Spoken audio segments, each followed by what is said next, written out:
নমস্কার বন্ধুরা, আজকের এই ভিডিওর মাধ্যমে আপনারা জানতে চলেছেন পঞ্চায়েত কর্মীদের দিয়ে বাড়ালো সরকার, কত শতাংশ, কবে থেকে কার্যকর, জানুন সম্পূর্ণ বিস্তারিত তথ্য সম্পর্কে। পঞ্চায়েত কর্মীদের দিয়ে বাড়ালো সরকার, কত শতাংশ, কবে থেকে কার্যকর।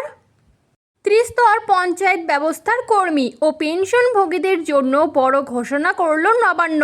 পঞ্চায়েত কর্মী ও পেনশনভোগীদের মহার্ঘ ভাতা এবং মহার্ঘ ত্রাণ বাড়ছে, এই মর্মে নির্দেশিকা জারি করেছে পশ্চিমবঙ্গ সরকারের পঞ্চায়েত ও গ্রামোন্নয়ন দফতর। ষষ্ঠ বেতন কমিশনের সুপারিশ অনুযায়ী সংশোধিত কাঠামোয় বেতন পাওয়া পঞ্চায়েত কর্মী সহ ত্রিস্তর পঞ্চায়েতের সমস্ত পূর্ণ সময়ের কর্মী এবং পেনশনভোগী ও পারিবারিক পেনশনভোগীরা 1 অক্টোবর 2026 থেকে মূল বেতনের 38% হারে ডিএ ও ডিআর পাবেন।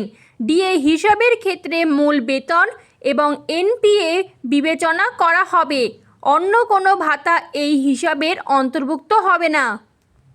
পঞ্চম বেতন কমিশনের আওতায় এখনও যে সমস্ত কর্মী বেতন পাচ্ছেন তাদের ডিএর হার 171% থেকে বাড়িয়ে 223% করা হয়েছে।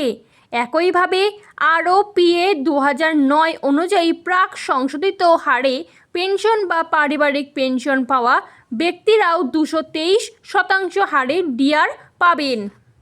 পঞ্চায়েত ব্যবস্থার যে সমস্ত দৈনিক মজুরি ভিত্তিক কর্মী ন্যূনতম মজুরি আইনের আওতায় পড়েন না, তাদের দৈনিক মজুরি 110 টাকা বাড়ানো হয়েছে। এই অতিরিক্ত 110 টাকা এডিএইচওসি ভিত্তিতে দেওয়া হবে। এই বৃদ্ধিও 1 অক্টোবর থেকে কার্যকর হবে।